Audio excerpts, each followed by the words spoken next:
Okay, so what I intend is that you should be doing this. By the way, you're going to see my emails pop up in here, and then you get an idea of how many emails a human being gets. And we're actually on vacation right now, so it's pretty interesting.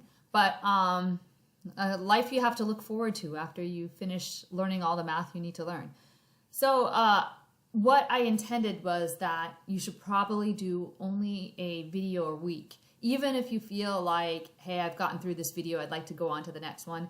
Give yourself time and space to keep revisiting things. And maybe I'll do a revisiting video at some time so that we are not just blasting through material, that we're going back and thinking about things again. So for the second week, you should be doing this fractional coefficients one, which is what I'm taking is our simple idea or simple linear equation and then adding some complexities to it. So for example, if I have 8 plus 2/7 times b is equal to 20. I pulled this from the Shams outline again. The rules are still the same. Please excuse my dear Aunt Sally. A and S goes first. So it might not appear that there's an A, but if you look at it here, I want this stuff to be isolated. The 8 here is really a plus 8. If you reordered these, for example, it would be you could reorder this by having it as 2/7 b plus 8 equals 20 because addition is commutative. See, these ideas about addition being commutative where it's the boring part of, hey, the teacher's just flapping his gums. Well, he's not because when you have letters, the commutativity is important. So that's what the whole idea is, but you might not have seen that it was important because it was not taught in this context. So I can turn this around and I see a plus 8 here. So really this is plus 8 plus 2/7 b. So to get rid of the plus 8, I would subtract it from both sides. So that would go first. 8 plus 8 minus 8 gives you 0, which I intended it to. I set it up that way. 2/7 b just comes down. There's nothing under it. 20 minus 8 is 12. So really add 2/7 b equals 12. That's where I'm at now. The second thing is I want to get rid of this 2/7. I can still divide by 2/7. I have students who do that and do it well. Dividing a fraction by another fraction is the same thing as multiplying by the reciprocal. So sometimes this is taught as a separate thing that you really would multiply both sides by the reciprocal of 2/7, which is 7/2. So I would take the equation and multiply both sides by 7/2.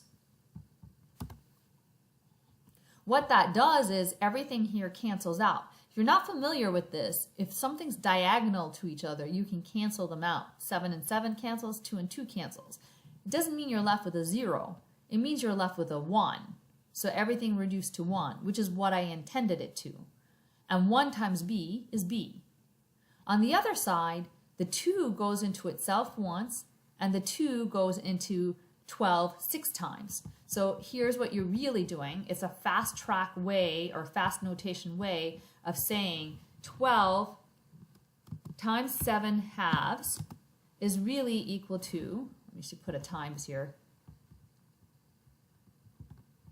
is really equal to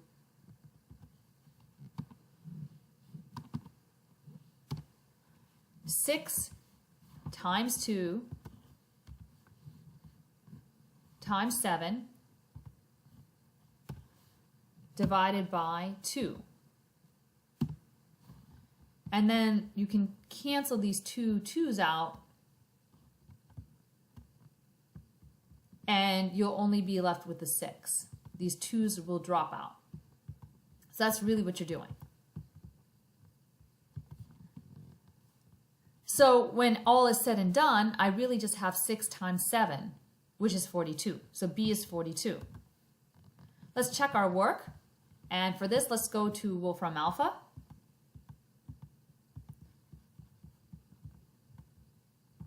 Let's see where my Wolfram Alpha is.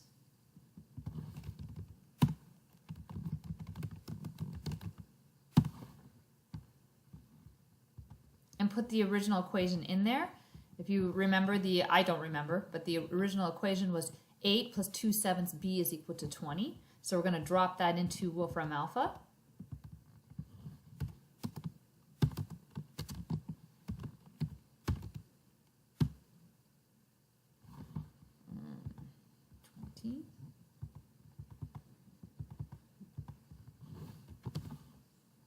Oh, you don't have to put solve. It'll solve it for you. It knows. So it tells me the input was there. Let's see. Maybe I have to tell it to solve. B is 42. Let's look at their step-by-step solution.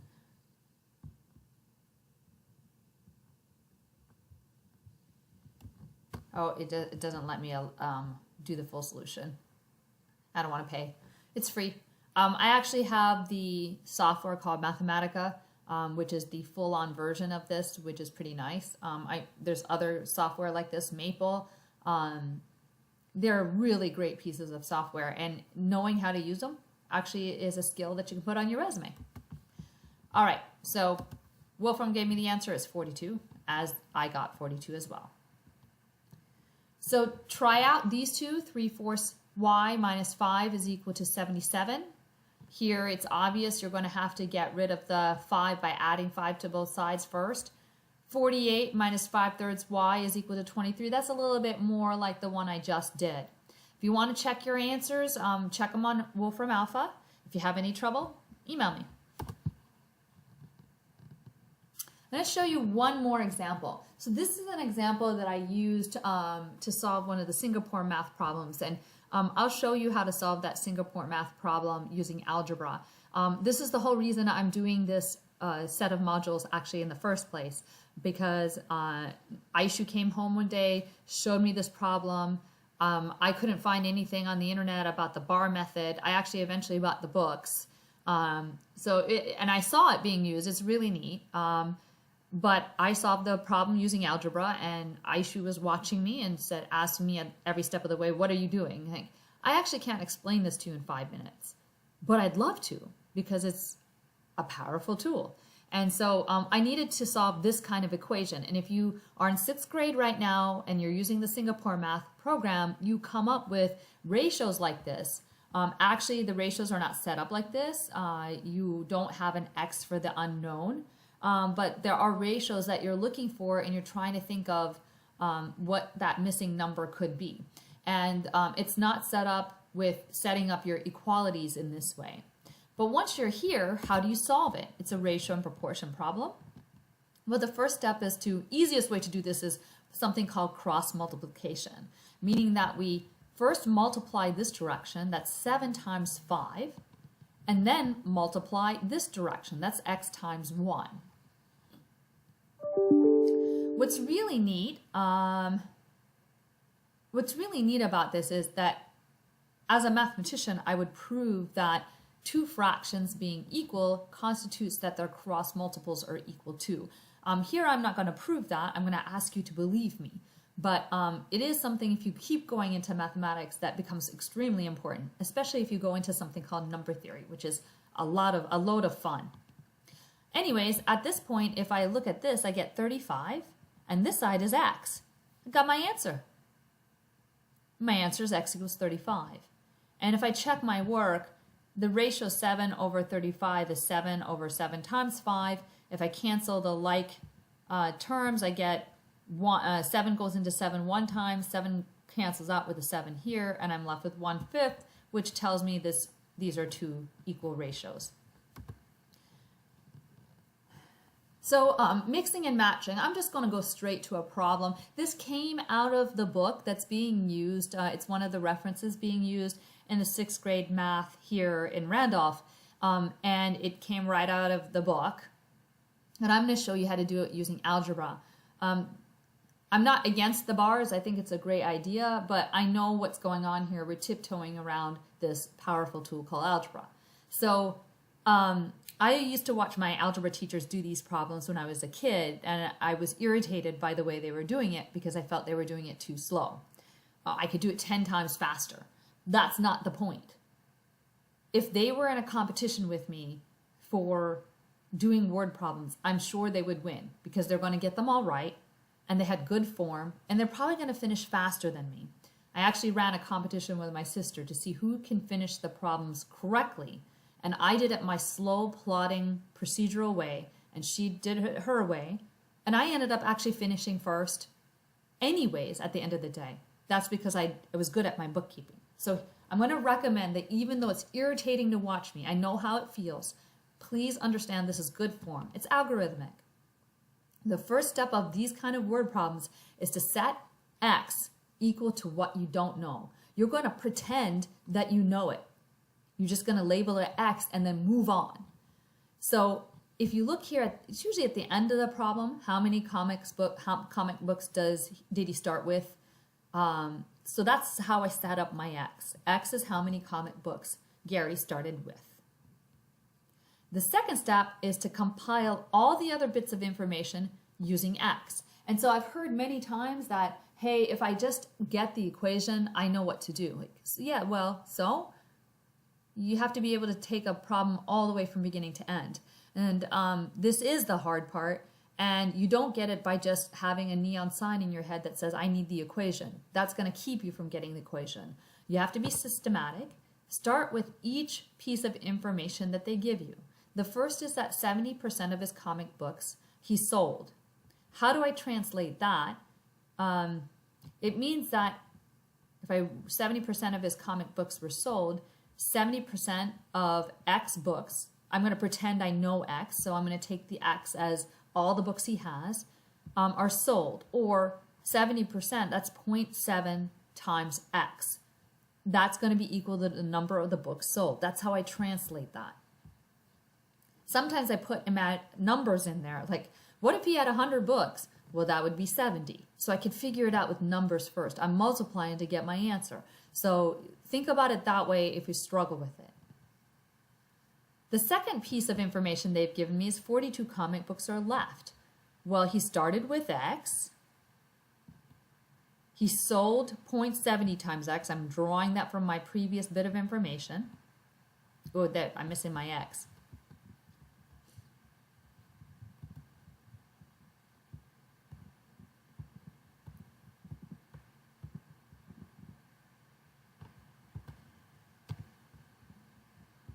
There we go. 70x is 42. And now I'm kind of where I was before. Now I have my equation. Oh, I have my x back there. That's nice. So now I solve the equation. This is a little trickier than what we have because we have decimals in here. If I have a 1x, in front of every x is a 1. So I have a 1x minus a 0.7x. I have a 1 minus 0.7x, that's a 0.3x. That's equal to 42. So I'm combining like terms. It's one of the previous steps I showed you, that if I have two x's or two n's or two b's on one side of the equation, I need to combine them first. So I did that. Then I need to get rid of this 0.30. It's being multiplied to x. So I'm going to divide both sides by 0.30 and ran it on a calculator. It's 140 comic books. Now I did that pretty simply, but if it's true that we don't really learn math, we just get used to it, well, I start every morning out at my job doing math. I do math all day. I've been doing math since I was as little as you, even more little than you, and I'm 49 years old now. So that just gives you an idea of how used to math I am right now. So the more used to it you are, the less scary it looks. You start to know it in a different way. And so this is just giving you the first taste of this. Now I put a worksheet in Dropbox. If you have sent me your email, I will have attached you to the Dropbox, and you can look at that worksheet. It doesn't have you just solve this equation. I ask you some questions, and I know it's annoying. It might be annoying for you to answer those questions, but just answer them and humor me for now, because I'm giving you a prescription that's going to have you be able to solve all these problems and not just solve the one problem in hand. The goal is not to solve this problem, it's to solve all problems. All right, good luck.